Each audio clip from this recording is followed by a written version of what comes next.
नमस्कार, आप देख रहे हैं जौनपुर टुडे। मैं हूं शुभम अग्रहरी। साथियों, जैसा आप सभी को पता है कि वर्तमान समय में गर्मी जो है वह बड़े ही प्रचंड रूप में पड़ रही है। हर कोई गर्मी से बेहाल है।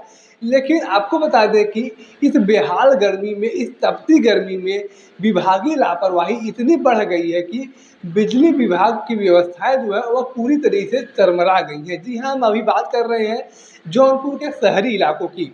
जौनपुर के शहरी इलाकों में बिजली व्यवस्था पूरी तरह से चरमराई हुई है। बिजली विभाग के द्वारा जो बताया जाता है कि हम गर्मी से पहले अपनी तैयारियां कर रहे हैं, यह सब कुछ अब एक हवाई दावा साबित हो रहा है। बिजली विभाग के द्वारा हमेशा कहा जाता है कि हम गर्मी से पहले तैयारियां कर लेते हैं गर्मी को लेकर, बरसात से पहले तैयारियां कर लेते हैं बरसात को लेकर, लेकिन ये सभी दावे अब पूरी तरीके से हवाई साबित हो रहे हैं। पिछले 2 से 3 दिनों की बात किया जाए तो आपको बता दें कि जौनपुर के लगभग आधे शहर में लाइट की व्यवस्था जो है, बिजली की व्यवस्था चरमराई हुई है। चाहे स्टेशन रोड की बात किया जाए, रसूलाबाद की बात किया जाए, शक्कर मंडी की बात किया जाए, सुखीपुर की बात किया जाए, मोहम्मद इंटर कॉलेज के एरिया की बात किया जाए, ईसापुर की बात किया जाए, इन सभी इलाकों में बिजली की व्यवस्था पूरी तरीके से चरमराई हुई है। और 1 दिन नहीं, 2 दिन नहीं, बल्कि 3 दिन से यह व्यवस्थाएं चल रही हैं।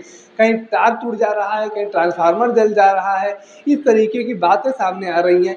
और जब बिजली विभाग के कर्मचारियों को फ़ोन किया जाता है तो वे कहते हैं कि अभी हम यहाँ बिजी हैं, हम वहाँ बिजी हैं, अभी हम नहीं आ सकते हैं। आते भी हैं, कुछ बनाते भी हैं और बना कर आधे अधूरे पे चले जाते हैं। उसका नतीजा यह होता है कि एक ही मोहल्ले में कुछ फेज में लाइट होती है, कुछ फेज में लाइट नहीं होती, यानी कि एक फेज में लाइट होता है और एक फेज में लाइट नहीं होता है। कुछ लोगों के घर पे लाइट होता है, कुछ लोगों के घर पे लाइट नहीं होता है। एक ही मोहल्ले में, एक ही घर में अगर 2 कनेक्शन है तो एक कनेक्शन में लाइट है, दूसरे कनेक्शन में लाइट है ही नहीं। इस तरीके की बातें सामने आ रही हैं। बिजली विभाग के द्वारा, सरकार के द्वारा बड़े-बड़े दावे किए जाते हैं कि उत्तर प्रदेश में बिजली व्यवस्था बड़े ही सुदृढ़ रूप से चल रही है। लेकिन व्यवस्थाओं की बात किया जाए तो व्यवस्थाएं ये की गई हैं कि 3-3 दिन से लाइट गायब है, बिजली गायब है, जिसका सुध लेने वाला कोई नहीं है। आए दिन ट्रांसफार्मर जल जा रहे हैं, आए दिन तार टूट जा रहा है। यह तमाम घटनाएं सामने आ रही हैं। आखिर जब बिजली विभाग के लोगों को पता है कि गर्मी में काफ़ी दिक्कतें होती हैं बिजली को लेकर, तो इसकी तैयारियां वो पहले से क्यों नहीं करते हैं? और अगर ये लोग पहले से तैयारियां करते हैं तो उसका नतीजा यह क्यों निकल कर आता है कि ट्रांसफार्मर फूक जाते हैं, बिजली के तार जो है गल कर गिर जाते हैं। इस तरीके की घटनाएं क्यों सामने आती है? इसका मतलब यही है कि जो बिजली विभाग के द्वारा दावा किया जाता है कि हम पहले से प्लानिंग कर रहे हैं, हम पहले से गर्मी को लेकर तैयारियां कर रहे हैं, वह दावे सिर्फ दावे होते हैं, उसमें सच्चाई किंचित मात्र भी नहीं होता है। गर्मी को लेकर विभाग के द्वारा कोई तैयारियां नहीं की गई होती हैं। अगर सही तरीके से तैयारियां की गई होती, सही तरीके से प्लानिंग किया गया होता तो इस तरीके की चीज़ें सामने न आ रही होती, जैसा अभी 3 दिनों से सामने आ रही हैं। 3-3 दिनों से लाइट नहीं आ रही है, लोग परेशान हैं, यहाँ तक कि पानी नहीं आ रहा है। बिजली नहीं होने की वजह से लोगों के घरों में पानी तक नहीं है, लोग टैंकर मंगा के पानी से काम चला रहे हैं।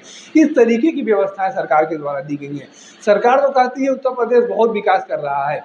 हमारे जौनपुर जिले के सदर विधायक कहते हैं जो हमने जौनपुर में करवा दिया वह कोई करवा ही नहीं सकता। लेकिन काम क्या हुआ है कि बिजली व्यवस्था पूरी तरीके से चरमराई हुई है। गर्मी में बिजली आ नहीं रही है, आ रही है तो इतना लो वोल्टेज की आ रही है कि उससे पंखा भी चलाना दूभर है। कल रात की बात करें तो यहाँ पर पंखा, लाइट होने के बावजूद भी पंखा तक नहीं चल रहा था। रात के 2 बजे के आसपास जब हम उठे तो हमारे घर का पंखा तक नहीं चल रहा था, इतना हल्का लाइट था। उस लाइट के होने और न होने से क्या मतलब निकलता है? व्यवस्थाएं बनाने की सबके द्वारा दावे किए जाते हैं, लेकिन व्यवस्थाएं बनाया किसी के द्वारा नहीं जा रहा है। सरकार भले ही कितने दावे कर ले, विधायक जी चाहे जितने भी बड़े दावे कर लें, लेकिन सच्चाई यही है कि बिजली व्यवस्था जो है पूरी तरीके से शहरी एरिया का, शहरी क्षेत्र का चरमराया हुआ है, जिस पर काम होना चाहिए।